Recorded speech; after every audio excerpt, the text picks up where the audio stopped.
Thanks for joining me. This is the second video about the Cwmpedran Valley in West Cilrhedyn. In the first video I took a walk around the area. If you haven't seen that, you might want to watch that one first. In this video I'm going to look at the stories of the people who lived here in the past. When you go for a walk, do you ever find yourself thinking about all the other people who walked this way in the past? Well, as I go along this path, I think about the people who went up and down here every day. They were the rich, the poor, the holy and the not so holy, two people who had seen the inside of a prison, two soldier brothers, one who would go to war and come home and one who wouldn't, carpenters, curates and clogmakers, wives and widows, young and old. So let me tell you their stories. First, we'll start with the big house at the end of the lane. This is a bridle path now, but it was once a busy road linking villages to the nearest market town, Newcastle Emlyn. The house is called Dyffryn, which means valley. The Reverend Benjamin Evans lived here in the 1780s and left it to his nephew John Lewis. His son, the Reverend Benjamin Lewis, owned Dyffryn and Langham Farm in the early 19th century. He was curate and then rector of Cilrhedyn from 1814. He's the owner-occupier on the tithe maps, and he lived here in the 1841 census.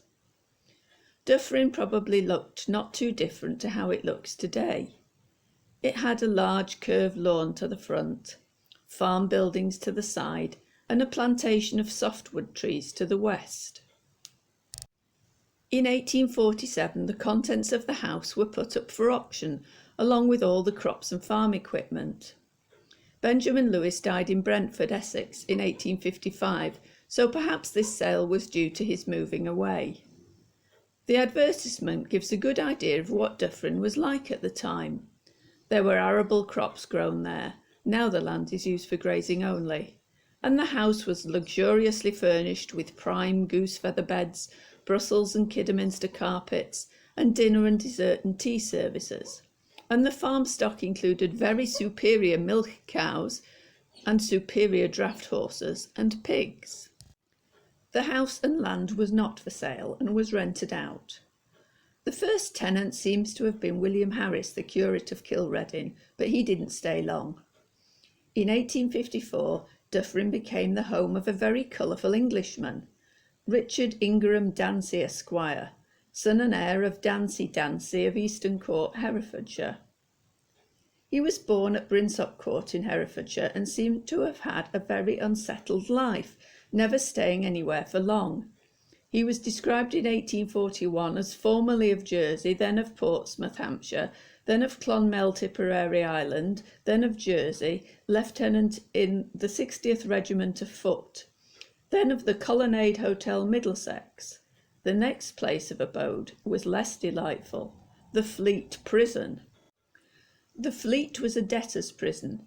He managed, I don't know how, to pay off his creditors and effect readmission to society, and 3 years after being in prison was married to Annabella Caroline Bell Price of Clifton, daughter of a Shropshire gentleman. They lived in several gentry houses in this area before moving to Dyffryn in about 1852. Mrs. Dancy was known for her needlework and had 7 sons. 3 were baptised at Cilrhedyn. They were Roger Delamere Dancy, Edward Price Dancy and William Foley Dancy.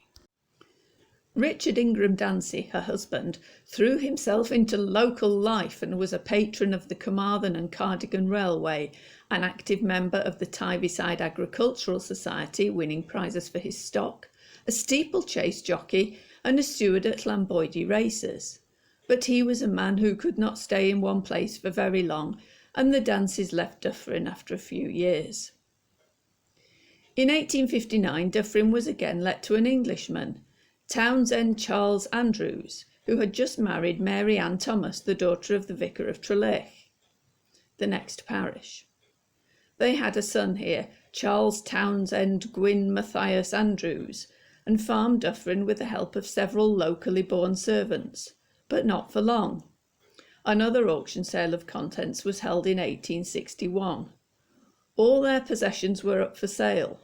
The farm stock, horses and machinery were offered for sale on one day, and the contents of the house on another, including Brussels and Kidderminster carpets and feather beds, plus a pianoforte in a walnut wood case. The Andrews had had enough of farming life. Townsend Andrews was off to the Midlands of England to lead a perhaps easier life as an insurance agent. In 1863 there was a sale of the timber planted some 70 years before by the Lewises. The development of the local railways had increased demand and prices were good at this time. In 1889 the house and lands were to be sold off at auction. The house failed to reach its reserve. At the turn of the century, Dyffryn was farmed by Howell Evans and his wife from Treorchy, Margaret Evans. They lived here with their 5 children and farm and domestic servants. At the end of the 19th century, the house was once again lived in by a minister of religion, but this time a Congregational minister. Benjamin Davis and his family lived here. The Reverend Ben Davis divided his time between chapel and farming the land at Dyffryn. He was the minister of Cilrhedyn Chapel and then Capel Ewan Chapel. His life didn't get off to a very promising start. He was a boy collier in the Rhondda Valley, with little schooling and few prospects, but he was a man bent on self-improvement. He educated himself and joined Cummer Church and began to preach, something he found he had a real talent for. He became a minister and served at several chapels before arriving at Treorchy in 1885. He wrote several books, and in 1904 he was the chairman of the Union of Welsh Independents. He died in 1930, just before his 90th birthday, but he, his wife and family had moved out of Dyffryn around 1900. If you saw my other video about the area, you'll have seen some ruined cottages. These were by the River Pedran and alongside what was then a road. This is now a wet and dismal hollow, but it wasn't always so. These cottages at Cwmpedran were part of the Dyffryn estate, and over the years several families lived in them. There are 2 cottages on the map, and on the ground, and another building, but they don't appear on the tithe maps. In the 1841 census, Cwmpedran was lived in by Thomas and Ann Davis and their infant son David Davis. In 1851 they still lived there, and they had 4 children. In 1861, Cwmpedran was tenanted by David and Hannah James. David was a 60-year-old agricultural labourer and his wife was 69. After her death he still lived there and was living there alone in the 1871 and 1881 censuses. I think his was probably the small cottage we see on the left as we come down the track from Dyffryn.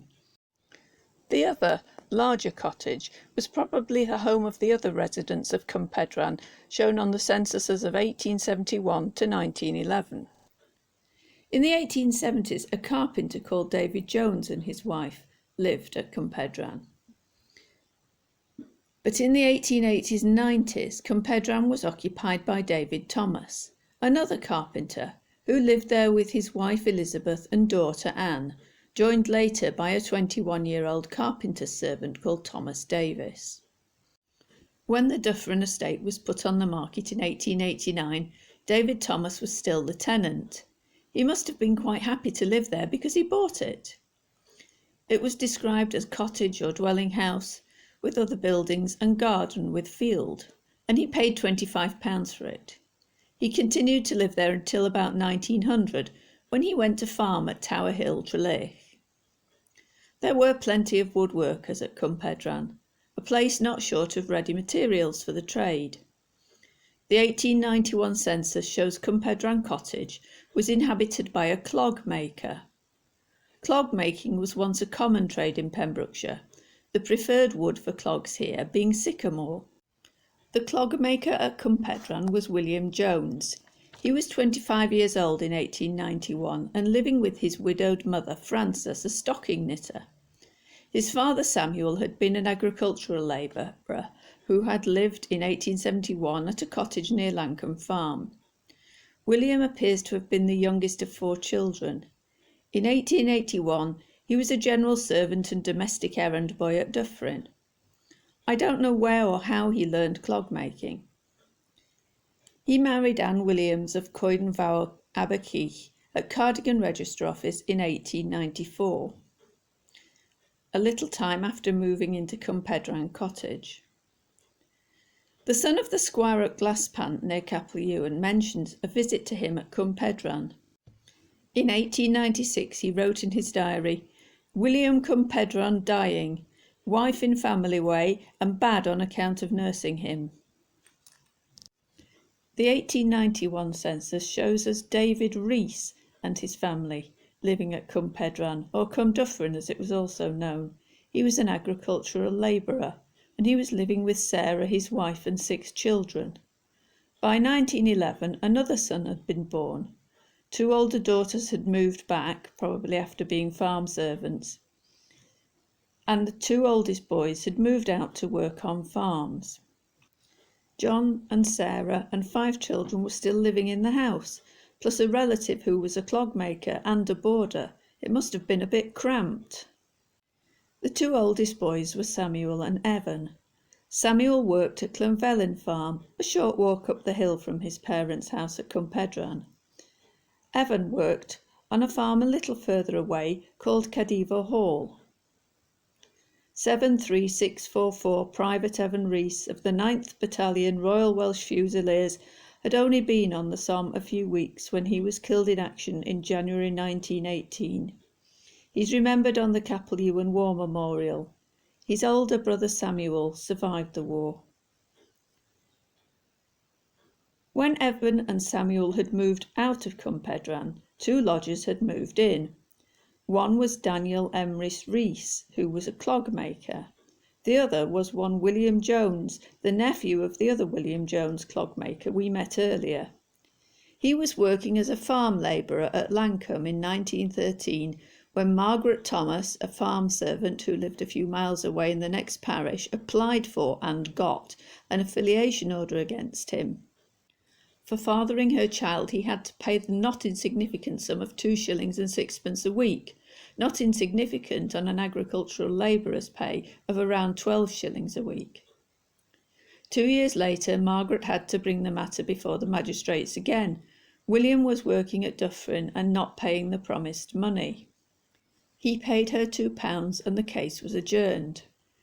When the case was heard again, William had still not paid the arrears and he was sentenced to a month in prison, so becoming the 2nd person who walked down this lane and had seen the inside of a prison, both for not paying their dues.